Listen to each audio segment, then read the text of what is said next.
All right. Silence it. Okay. You want me to start? You want you to start? I'll start. All right. Hey, everybody. We're here with another episode of, what is this, Unscripted? Woo! Unscripted with Marshall and Brandon. Thank you for joining us again. Hope you're having a good week. To all of our moms out there, hope you had a good Mother's Day a few days ago. Hope you felt honored. Hope that your family did a little bit of something to thank you, and that you were thankful for your moms as well. So, thinking about what we wanted to talk about together today, we thought about, we just got done with Mother's Day, and we are moving into Senior Sunday's coming up. Coming into Senior Sunday. This coming Sunday, and so it's just kind of one of those times of year where you start thinking about, even next month, Father's Day is going to come up, and you kind of think about people who have made some kind of a difference in your life, people who have impacted your life in some way, people that are kind of influencers, for lack of a better word, that you can look back on and go, man, it may not seem like a big deal, but I recognize that person made an impact. Or, even this was a really big deal, and I'm thankful that this person made such an impact. And you think about our graduating seniors right now, I would guarantee they're being asked that by multiple people, who's been the greatest impact in your life. And I know some of our seniors, when they were applying for scholarships and stuff, that's one of the questions that you get. You write us an essay about someone who made a difference in your life. And name the one most the one person. And maybe they copied and pasted. I don't know. Same as a brother. but they're also, as much as our seniors are probably thinking about, I mean, it's that time of year for them to think about who are the teachers, who are the coaches, who are the parents, who are the fellow teammates, the people that made an impact in my life. But also thinking about maybe, who have I impacted? I mean, who are I know you talk about this sometimes with our teens in our youth group about you want to be somebody that is being a good influence or a good example for other people, and maybe there's even some introspection, with some of our teens. So I don't know. We were talking about that earlier today, and thought this would be something good to share with our church family. Just thinking about impact, thinking about the people who have impacted us, and thinking about what kind of impact we are making on the lives of other people.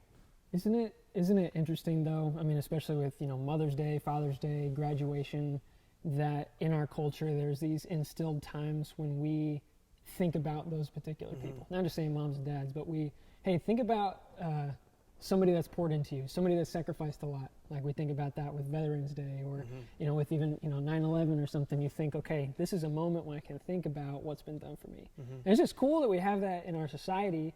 That here's graduation and Mother's Day. Graduation, you think about senior speeches. You think about the valedictorian or something like that getting up and say, thank you to Mrs. Who and who, and the ministers and my parents and all of this, and that's expected. Whenever you're getting up for a speech like that, it's, well, who are the people that impacted my life, and I want to take a moment to recognize them by name. That's pretty cool, I think, because it kind of forces some introspection, like you say. Yeah. Of all of our seniors are all of a sudden now thinking, man, who are those people? Who are those couple of people that really poured into me? And then who are those people that I feel like I've actually successfully poured into? And that's just inspiring at the same time. And that kind of gets my brain flowing about, some of the, I'm sure you too, with some of the people that have poured into my life. Right. And then hopefully you think on the other end, the people that you're pouring into as well. Hopefully somebody's been impacted. Yeah, right? You want to do that. Yeah. So I hope that's actually happening. Yeah. But it's also, and I want to ask you who some of those people are for you, but you triggered a thought for me there. When you talk about we have these, I don't know, holidays, these certain times of year where not that it's forced, but encouraged. Yeah. Hey, man, let's be mindful of these people, and let's be mindful of what kind of impact they've had or whatever. It's good. I'm with you. I'm glad that we have it. At the same time, there's part of me that's like, I'm afraid of what you're going to say. No, it probably shouldn't be that way. Should I have a day where I'm, it's almost like Valentine's Day. You should tell people in your life that you love, that you actually love them. But we got this one day hey, if you haven't done it in a year, you should probably do that. Also, did you get your wife a card? Yeah. Oh, you Oh, did it? well then obviously you don't love her. You don't love your wife. But you know, we think about like times where we're supposed to remember people who have done something for us or benefited us in some way. And I think those times are important. I think we should celebrate them. I'm not taking away from that at all. But even when sometimes you look through Scripture, you know, when Paul's like, man, every time that I pray, which Paul's praying like every day, I assume, I thank God for you, you know, and just there's a constant. With some people in Scripture, at least, you see a constant, is constantly on certain people's minds of the impact that other people have made on them. And I'm not saying that that's not absent from our minds, but maybe we should be in a better habit of it, at least not waiting for certain holidays or certain times a year to tell that person, hey, man, you really mean a lot to me. And you may not even realize it, but here's something, you know, here's a way that you're impacting my life on a regular basis. Or here's something you did when I was 12 years old, and it's still... I didn't forget about that. Yeah. And just, you know, making sure that not only we acknowledge it, but that we don't forget. Like, look at who God has put in my life, and having a almost daily remembrance of at least somebody that's impacted us in some way. Anyway, so who, like, give me an impactor. Who you're made an prompting impact? a lot of thoughts in my head now. Like, I feel like I got... Let's get to it. I'm now inflicting guilt on everybody. Like, I didn't tell my people that mean something. That's not what I'm saying. I'm saying I think it's like anything else. It's human nature for us, I think, to need... I want to say forced reminders, and I don't mean that in a negative way, but like things, you know, God's always been that way. Why did the people in the Old Testament have the Passover and these different festivals and stuff? Why? Because otherwise you're going to forget. You know, why do we do communion? Because otherwise, I mean, think about the amazing gift of grace. You should probably take a time every week to remember that. Think about that. Why wouldn't I? And yet... But I'm reminded every week. And it won't impact me as much if I don't do that. You know what I'm saying? So same kind of thing. Just thinking about people who make an impact in our lives, we should probably figure out a way besides major holidays and major times a year to let people know that, or even just reflect on it ourselves. Yeah, and I think that's what you're getting to, is that I don't think we're quite as reflective as we need to be, just as people. You know, it's easy for us to be kind of on top of the water, and I'm kind of like this too, where if I don't have time to make an inventory of, I mean, let's just broaden it with God and stuff, an inventory of what God's been doing in my life, in my finances, in my marriage, in my job, in my relationships. If I'm not making a regular inventory of that, those are things that, oh, that's cool, and you know, flutters away really quickly. Yeah. When it really should be, I'm not saying we have a day for it, but just like, man, I should dwell a little bit more on my experiences. I should dwell a little bit more on the things that God has done for me. Because whenever you dwell on them a little bit more, then you start to realize the impact, then you start to realize the grand scheme of God is working in these ways. And so taking a moment to acknowledge our mothers, taking a moment to acknowledge for our seniors, the people that have impacted us. Even for us to acknowledge our seniors, the kind of impact that they had, you know, on us and our church family. Well, yeah, I mean, you've got, I take it, you know, on a regular Sunday, you've got, those kids they're in there, and they do stuff. Sometimes we hear from them on Sunday mornings. And Brandon's doing stuff with them, taking them to Six Flags and all that stuff. But then on Senior Sunday, you just say, wow, I thought that they were just, I can't believe that they, whoa, you know, like, I thought they were just a goofball, but like, they were like top 10 in their class. Yeah. Wow. All right. Well, sure. Yeah. You know, and so just taking a second, taking inventory and saying like, okay, these are some pretty cool things. Just putting them in our heads a little bit. And I think to get the conversation rolling where we were kind of wanting to go, there you asked me about influencers that I had in my life. And so kind of just off the top of my head, there was this lady named Deanna Cole, or Kale, I guess. And she... Whatever her name was. It was Deanna, right? She was awesome. She was from my home congregation in Conroe. And for some reason, she was a parent of some younger teens. But she and I had like heavy Bible conversations all the time. She was in the Word all the time. While you were in high school? To be like, I was in high school, yes, sir. And I wanted to be like that. I wanted to be in the Word, and she asked me all these like deep questions about how college was going. Once I came back, we had, after I went to overseas and did some stuff in Greece, like we had dinner where it was like, all right, it's just me and Deanna talking about the Holy Lands, like whenever I went to Israel too. And she was like, give it to me. Come on, give me what I got. And she was awesome. I really respected her. There's a couple of other parents, like Martin Stalins and Jeff Phillips, my youth minister.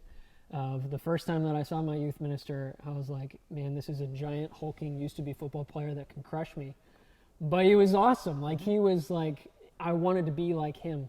I wanted to be like him really bad. And he's actually the main prompter that said, hey, you should look into ministry. So you can't, when you're thinking about people that influence you, I can't ever bypass Jeff. Right. Because he was somebody that I really respected and I really wanted to be like. And there were some coaches and stuff that were awesome. It was always the coaches that really cared about me as a person. Mm-hmm. They made some really impactful, I just really respect them and stuff too.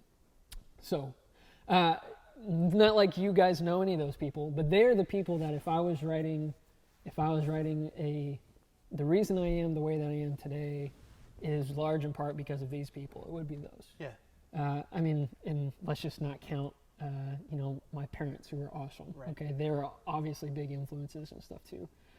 And then even now, you think about Morgan and our spouses and stuff, and I think about the way that I was before we got married. This slob that lived in an apartment with, another dude and didn't really, I don't know. We're talking about major influences and stuff, she makes me a better person. And that's an everyday thing. So, and these guys were great in their time. And we're all thankful for that, Morgan. Thank you for what you have done. Morgan, I love you. This. I love you. So, yeah. But I'm sure you can say the same thing about Chrissy, is that that's a daily thing. Yeah. These are the people that you look back on and think man, that was awesome to get me where I was. But I'm sure for you too, Chrissy is the thing that gets you through every day. For sure. So absolutely. Yeah. So off the top of my head, there's 4 or 5 people. Yeah. So what about you?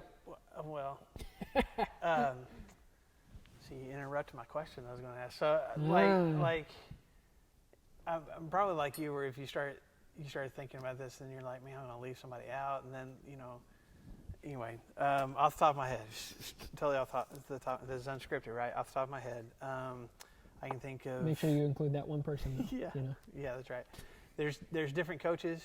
There's probably different teachers. I can think of different teachers at Harding that had an impact. When I was there. But I'd probably say, my youth minister, my senior year of high school, was the one that convinced. It wasn't a conversation that he and I had. Watching him do youth ministry was what caused me to want to do youth ministry. You know what I'm saying? I knew I wanted, going into my senior year of high school, I was like, man, I want to do something with kids. And I thought, I'd figure out either way to be a coach or to get involved in a youth center, boys club, kind of thing. Maybe even doing social work, something. I want to be, doing something for kids. And then we got this new youth minister the summer before my senior year of high school, and just my time spent with him, I was like, oh, okay, well, youth ministry, that's it. That's what I want to do, which is that was my whole plan, going through college and stuff. Pretty impactful. Yeah, absolutely, totally impactful. Moving up here, different ministers that I've worked with have had different impacts. Mm-hmm. Probably Jackie Chestnut would be one of the more, just because we spent the most amount of time together over my years at the 15 years I spent at Southside. Obviously, kind of mentoring and showing me what full-time ministry looks like. And then, different elders have had impacts on my life, and just not even necessarily sitting down with a one-on-one conversation, but even just watching how they interact with people and how they solve conflicts and how they, see bigger pictures and stuff like that. This is why I didn't want to start, because I started thinking about camp counselors. I think about, even, your youth deacon, Reagan Price, was the youth minister that I interned under, and just, but we had a friendship besides that, and just even my friends, my peers at Harding, had impacts on shaping me into who I am now. And continually shape you too. Yeah, and but looking back on it, going, okay, this part of my personality now is because of a while back. It wasn't that long When I was ago. longer than I wish. But anyway. Well, just isn't that so interesting though? Just that once you start, that's the thing. Like, oh yeah, who are you thankful for in your life? Well, I'm thankful for. And my parents too. If they happen to see this, mom, dad. Yeah, but it's like, okay, well, now that I'm taking an inventory, now that I'm taking a second to think about it, you realize it makes me. This is stupid because I'm a Bible nerd and stuff too. Well, hey. Welcome to the club. Come on in. The water's fine. Yeah, in Romans chapter 16, right? Very last chapter. When you have that whole list of all those. Yeah, and for the longest time, and I mean, if you turn there now or whatever, I mean, you're not going to be like moved spiritually, I mean, obviously it's, scripture, God breathed and everything like that. But Romans 16, and this is Paul writing out, here's a ton of people that have made influences in my life that I want to connect with, that I want to do that with. It's like, I mean, you can look it up while we're talking about it. It's like 16 different people, maybe more, maybe less. I don't know. It's a bunch of people. He talks about households, and he talks about brothers, and he talks about sisters, and then people that did certain things or whatever. And for a long time, I didn't pay attention to that at all. But you and me being nerds and stuff, of course, we have dived in. Yeah. We've dove into who those people are just because it's fun.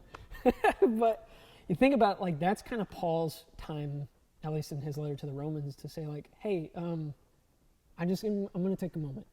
I'm going to take a moment and think about, man, these are people that influence me. These are the people that I hope that I'm influencing. Mm-hmm. And he rattles all of those things off. And those are real people in real circumstances that really affected Paul's life. And I just think, man, that's super cool. If I was writing a letter to the Church of Flagstone or to, something like that, and then you think of, like, okay, at the very end, if I'm going to thank certain people for certain things, like, Paul probably could have done so many more. Oh, sure.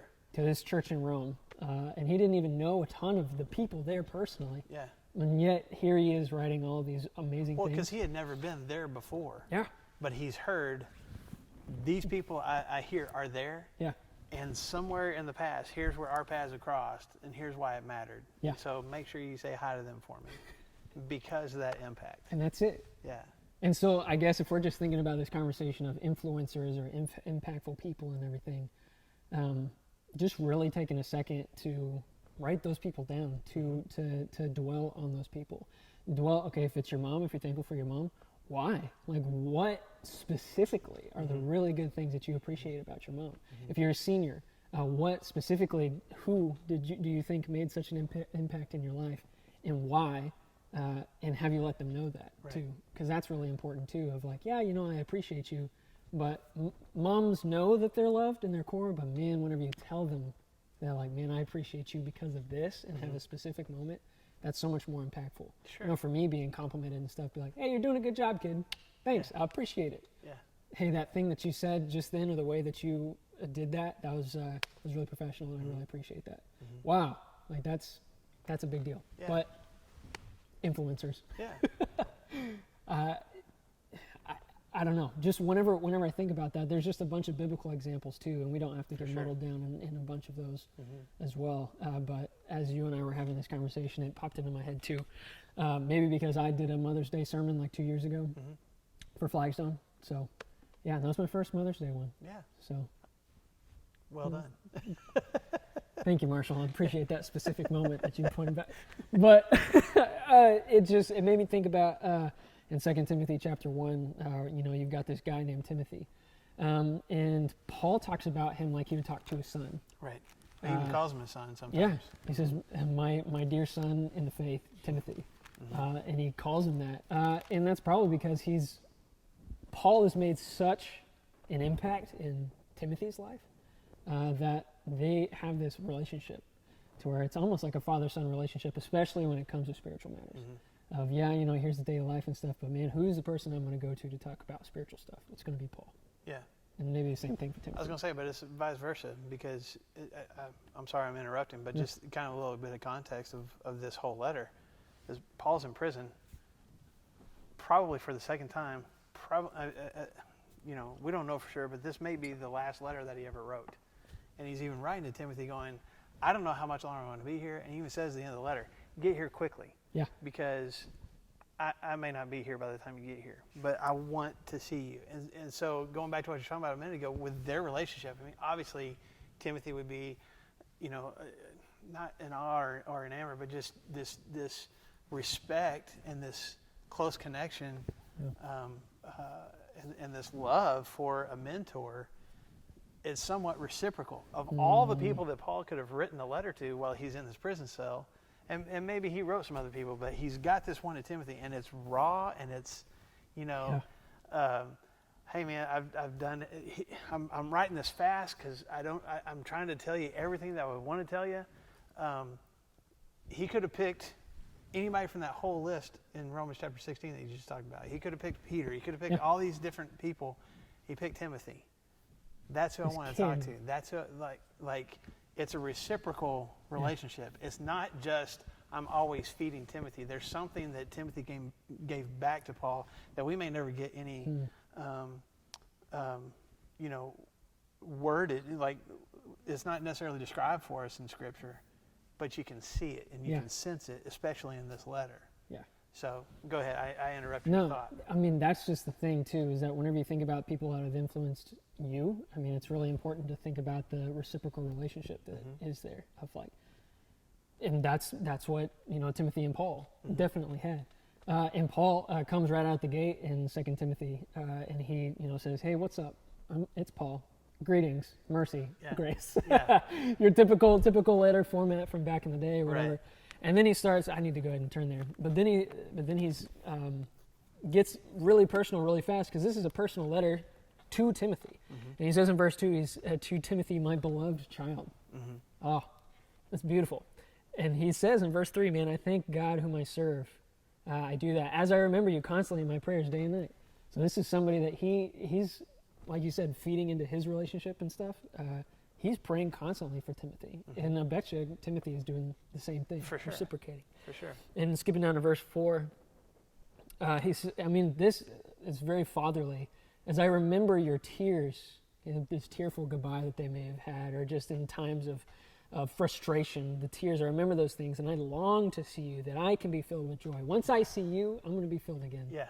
Once I see you, my joy is going to be here. And I'm really excited about that. And then in verse 5, I mean, if we're just talking about influencers, he talks about his mom and his grandma. He says this, he says, I'm reminded of your sincere faith, but it's a faith that's not your own. It was a faith that dwelt first in your grandmother Lois, and then in your mother Eunice. And now I am sure it dwells in you as well. And so this is kind of a combination of the thoughts that we were talking about with influencers and moms and stuff too. I'm thinking about my mom and the times, Mom, I'm sorry if you're watching this stuff, but especially those couple years right up into my graduation and leaving the house, weepy all the time. And whenever I say a couple years, I mean like 6th grade was like, Mom was like, in 6 years you're going to be, but just started to be weepy and stuff like that. But I'll tell you, the times that she became weepy the most was whenever, and I could watch it, and as a kid it was really embarrassing. I could watch it because, senior Sunday or something like that, and somebody's coming up and talking to Mom and talking about me. And so they're saying some compliment about me or whatever, like I'm so devilishly good looking, or something like that. It gets old after a while. It really does. But saying some of those things, but then watching my mom get teary-eyed, and I think it's the same reason as we're talking about right here, of one of the biggest compliments to her in her parenting and journey and I've got 2 other younger siblings, but journey as a parent and journey to get to that moment of senior Sunday, one of the biggest compliments for her was, I see the awesome stuff that I see in your son, that's because of you. Like you instilled those things. And I hope that every mom gets to experience that of, hey, do you see the amazing things that are happening with your child? Well, look at all these other influences, but that's because of you. You did that. And I think that's exactly what Paul is pointing to here. He says, man, I see in you, Timothy, I see this faith. And it's, I don't want to say it's in its infancy, because this is a long time later, but it's there. But I know exactly where that faith came from. That came from your grandma Lois, and that came from your mom Eunice. And they are the ones that instilled that in you. And it's their faith that I see in you right now. And then he goes on later to say, that same faith, man, keep fanning that to flame, okay? Keep pushing that, make it get bigger, because you have a spirit of power and not of timidity, just like your mom and grandma had. Yeah. And if, I don't know, I'm not a mom, but to have a compliment like that, I feel like would be really impactful. As a parent and stuff, do you feel, I guess, something similar? For sure. Yeah. Well, there's part of it, like, I think a lot of parents, I don't know if this is, well, no, I guess this would probably be parents of every age. Whenever a parent gets a compliment about their kid, the first thing you're thinking is, oh, thank God they had something good to say. Oh, I thought you were going to say. Yeah, because sometimes, let me tell you something about your kid. And you're like, oh, not this time, And I'm saying, even when kids are like in the toddler classroom, the preschool classroom, and some teacher will be like, oh, your boy, sang a song today or something. It's just like, it does. It gives you this amazing source of pride. I don't know that you sit there as a parent and go, that was me. Well, you probably no. It's probably dismissive. It's very, but it's so reassuring that hey, man, maybe I'm doing at least something right, and maybe I've got the catalog of the 50 things going wrong at home, but somebody has seen something good, and maybe I need to focus on that a little bit too. Yeah. You know what I'm saying? So yeah, the amount of pride that if I don't know if Lois and Eunice ever got to read this letter or not, or if Timothy ever told them, hey, you know what, Paul, I don't even know if they're alive at this point, but yeah, it would be an amazing source of pride for them to see what Timothy was doing. I mean, he's establishing churches, and he's staying behind at churches that Paul's established, so Paul can go do something else, and he's going to keep being the leader there. Yeah. That would be an amazing amount of pride for them. Whether they sat there and said, that's all because of me, I'm sure they didn't. Yeah. I'm sure they would chalk it up to the grace of God and everything else. But for Paul to sit there and go, not just, man, Timothy, I see so much good stuff in you, and I thank God for you.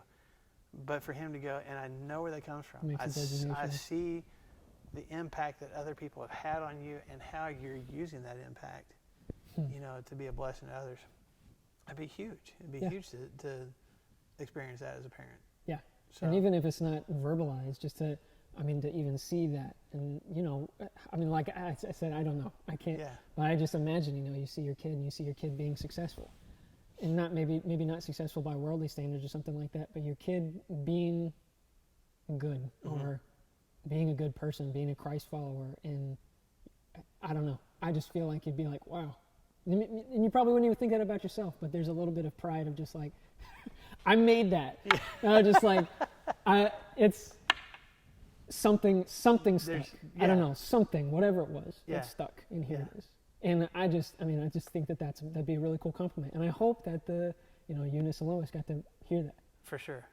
Yeah, I do too. But then I also think about not just the people that have impacted us, but then also like what kind of impact are we making, on other people. I've talked with the connection group that I meet with on a fairly regular basis, and before all this COVID stuff happened, and we were actually talking about the verse that I mentioned. Was it this last Sunday in my sermon? I can't remember which Sunday it was now, but when Paul says in Philippians chapter 1, it was this last Sunday, when he tells the Philippian church, every time I think of you, I thank God. And he says the same thing to Timothy here. And we were just having the conversation of start out the conversation kind of like you and I just did, with this.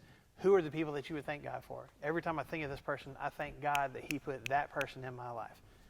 And we need to go back to that list, and we need to tell those people, that's a great thing to do. But then the follow-up question for me is, who is it that's thanking God for me? Who would be praying to God, and every time they see my face, they hear my name, that they're thanking God for me. Now that's kind of tricky. Because you could take that and make that something like, hey, in your prayer yesterday? You know, did you, Yeah, well, because it could be, I mean, there's the potential for pride and arrogance in that. Look how many people are thankful for me instead of, somebody else. And even the negative, like, if people aren't being thankful for me, who have I impacted?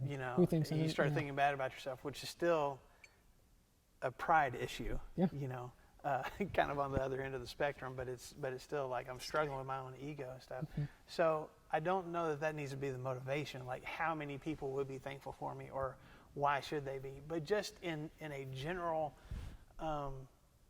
recognition of how I'm living my life. Is there anybody that I think, I don't need to necessarily go ask them, hey, Brandon, do you thank God for me whenever, I don't think that's what we're supposed to do. But am I living my life in such a way that I give people the reason to be thankful? Yeah. And that's what, it makes me think of what Jesus called us to in Matthew chapter 5. And we've gone to the Sermon on the Mount a couple times on this. It's easy to go thing. to, though. There's good stuff in there. But before he starts going into like, okay, you've heard it was said, don't murder, I say don't be angry. You've heard it said don't commit adultery, I say don't lust. All that whole list of stuff. Before all of that, in Matthew chapter 5, beginning in verse 13, he says, you are the salt of the earth. If the salt loses its saltiness, how can it be made salty again? It's no longer good for anything except to be thrown out and trampled by men. You are the light of the world. A city on a hill cannot be hidden. Neither do people light a lamp and put it under a bowl. Instead, they put it on its stand, and it gives light to everyone in the house. In the same way, let your light shine before men, that they may see your good deeds and praise your Father in heaven. There's a challenge here to be salt and to be light. And probably if you've been a part of the church for any number of years, you've heard sermons about this before. Be salty. This isn't anything. And lit. Yeah. Yes. That's how you preach it to the teens. Yes. Be salty and lit. Salty That's right. and lit. But what's Jesus getting at there? I mean, there's something to be said for being an influencer, for making an impact. Now, he'll go on to say in the very next chapter, in chapter 6, don't do good stuff just so people will tell you how good you are. And he says, if you're doing the good things and getting pats on the back, and that's the reason that you did it, that's a reward in itself. Well done. That's it. That's all you're getting, But you should be, doing things almost in secret. He says, your right hand doesn't even know what your left hand is doing. And basically just like, don't look for accolades. If you see good stuff, go do good stuff. I think that's re-emphasizing what he's saying here in chapter 5. Go be salt. Go be light. Go impact this world. And if salt, salt changes the flavor of food. It affects it. Yeah. Always. Always. Never enough salt. But it does change. I mean, take a bite of something that has no salt and then take a bite of the same thing, and when it does have salt, it's a completely different taste. So people should have a different experience in their lives when they encounter you. When you have a connection relationship with them, there should be something different that happens. Same thing with light. Light drives out darkness. It completely changes the look of the room. If there were no lights in the room would look one way. You turn on light, it looks like something different. So, but it's not that salt or light, either one goes, man, watch this. You know what I'm saying? It's just who they are. Mm-hmm. And by being who it is that God is calling you to be, you make an impact. So it's more about, to me, I think that's why he's like, man, just live your life. But live your life in such a way that people see good stuff. And they recognize, Paul recognized by looking at Timothy, he recognized the fingerprints I've seen that faith before. Yeah, he saw the fingerprints of Lois and Eunice. Same principle. When people see me, they should be thinking, I see the fingerprints of God in that life. Yeah. You know what I'm saying? Yeah. And so, not in a guilt-producing way, but just in a kind of an introspection and, I don't know, self-analysis kind of way. What kind of impact, how salty am I being? How much of a light am I in this world? And if I don't feel like I'm really making a difference, what could I do different? Yeah. How could I change that? Is it just my attitude? Is it the words that come out of my mouth? Is it, how much I do or don't volunteer for something. You know, what could be different where I could change the taste of people's interaction with me. Yeah. Where I could change, you know, what that looks like. Well, there's, you know, I don't like Brussels sprouts. No. Not a fan. No. You don't either, do you? Horrible. Okay, and I know I'm probably the only one of this, but put some salt on those mugs, I'm down. Nope. And some butter. Nope. You don't like butter? Butter, salt, yes. I'll eat both of those things, not on Brussels sprouts. I'll eat both those things exclusively, but Yeah. not with the Brussels sprouts. I'll put salt on the butter and eat that, Yeah. but not the Brussels sprouts. So you just think about. Sorry, I didn't mean to call you out. That's That you okay. don't like That's greens, okay. but I like green beans. That's about the only greens that I really like. Greens. But go ahead. golly. Yeah, I mean, you think about, you're talking about influencers and stuff, you know, okay, you think of it parenting and stuff too. Hey, that kid's a good influence. You definitely need to hang out with that kid. Mm-hmm. Or bad influence. Definitely don't go hang out with that kid. And that's kind of where we can fall. Just as regular, normal, everyday people in the world, in the Word and stuff, is that, man, are we being positive influences, or are we going to be negative influences? You know, are we going to let our words bring life and light and bring hope and love, or are we going to let our words tear down, and are we going to let our words hurt and destroy?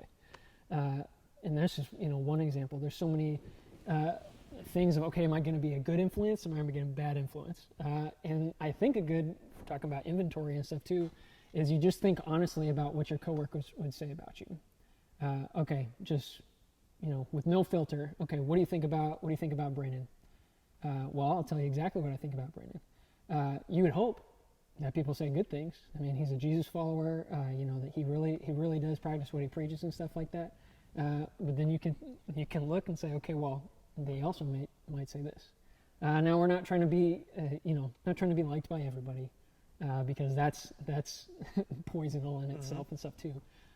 But and we don't need to be comparing either. Absolutely.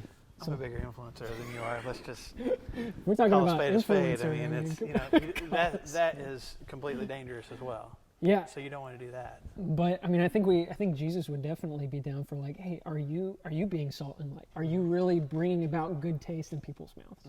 Are you offering people exposure to the light?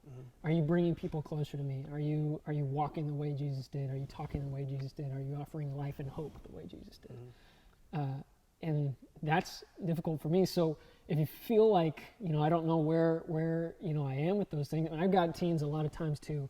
You know, especially, so if we're talking about Senior Sunday, we're going to have some new 7th graders coming to the program here, not too terribly long either. And always try and encourage my teens, especially, you know, our high schoolers, and saying, like, man, like, you have an opportunity. I'm thinking about the kids that I looked up to whenever I was, you know, yay high of a grasshopper. And man, those kids are awesome. Yeah. Like, I want to be those guys. Those guys they're awesome. Like, I just want to be like them so much. And to realize that, like, you can be that for somebody too. And so prompting our teens, like, hey man, like, go and mentor that kid. And you say that word, because it's a word that fits, but, like, hey, go mentor that kid. Go and be something good for that kid. Influence for that kid. Yeah, be a good influence for that kid. And especially, I got this response once from a teen, and they were like, you know, Brandon, you tell me that, you know, I need to be a good mentor. And, like, I just, like, I don't know how to do that. Yeah. Like, I don't know how to be a good, he wasn't asking, like, he knows how to be a good influence. Yeah. But he doesn't know how to make good choices, but how do I mentor? What does that mean? Yeah. How do you cultivate the life of another human? You know, like, how do you water and grow and, you know, all of that? And realize that it's really easy to make complicated. It's really simple to make complicated and difficult.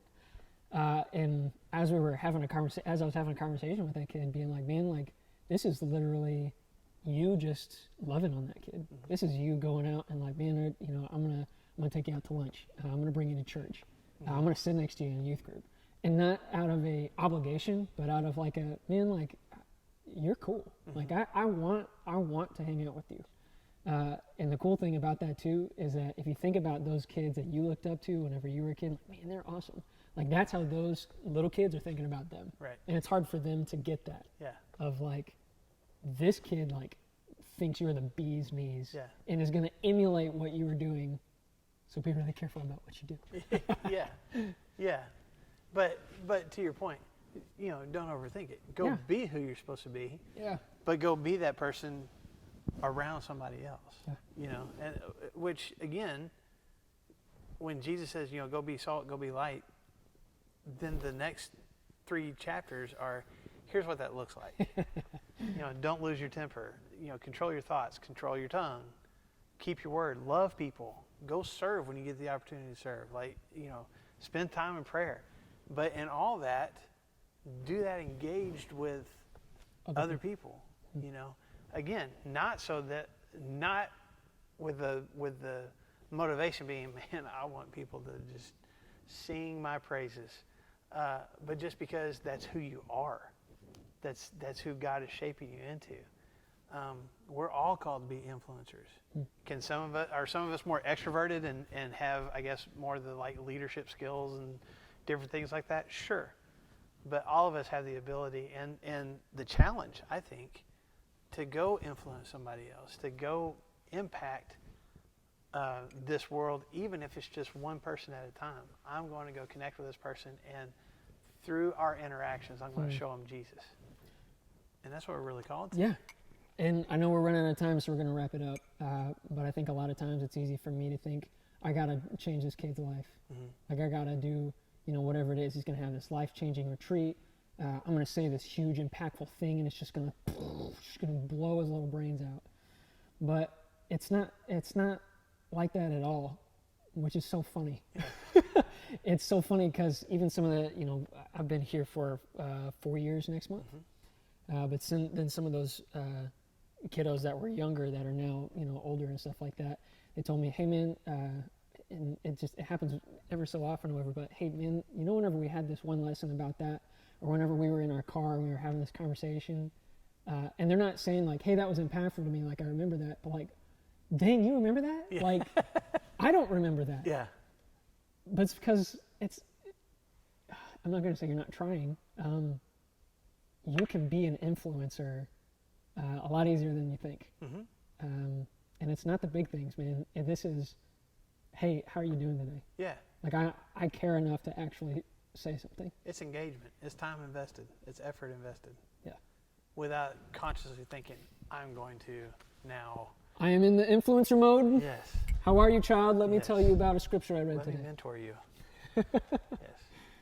So I guess kind of to put a bow on this for this week, I think 2 things. One, go be salt, go be light. And don't overthink it. Be the kind of person God's calling you to be, and engage in the life of somebody else in that process. And the second thing is, whoever's made an impact in your life, man, this week, if you're watching this on a Wednesday, before this coming Sunday, let somebody know. Shoot them a text, shoot them an email, send them a note in the mail. I know we're still social distancing right now, but do something to let that person know, hey, you may not even realize it, or I haven't told you in a long time, but you've made a difference in my life, and here's why. Man, it means the world. Yeah. It would mean the world to you for somebody to say it to you. It means the world to somebody else when you say it to them. So that's the 2 action steps for me. Yeah. Well, just to harp on that for just a second more. I promise we're almost done. Not just think how impactful it is, kind of unsolicited.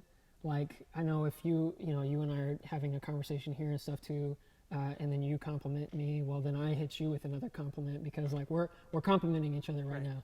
But an unsolicited, hey man, I was thinking, just a random text, right now, right after this, man, I was just thinking, I really appreciate the person that you were for me in this moment, and I just want to thank you, and I thank God every time that I think about you in my prayers. Yeah. I mean, not that formal if you don't have to, but just it means so much more unsolicited that, I think. So. And I think it also makes us more aware of the people who are influencing us, instead of just special occasions. So do that today. That's right. As soon as you're done watching this, man, send a text to somebody and just say, hey, I see God in you. I thank God for you. Here's why. So, hey, we're done for today. Thank you for taking the time. Hope this has been beneficial for you guys. You're going to need to contact your former youth ministers or whatever and tell them, Hey, Jeff, I appreciate you, man. Yeah. Appreciate you. Senior Sunday, this next Sunday, Yes. 9:30 a.m. Please tune in for a special presentation about our seniors. So really pray that's going to be a fun time that we can recognize and kind of chill with them a little bit and see their accomplishments and love on them a little bit. So be there. Yeah. We got the sermon afterwards. Yeah. So as soon as the Senior Sunday stuff is over, then at 10 o'clock we'll do our normal worship time too. So it's going to be a big morning this Sunday morning at Flagstone. So make sure you join us. Cool. Thank you guys. We Thanks, will guys. see you soon. We love you.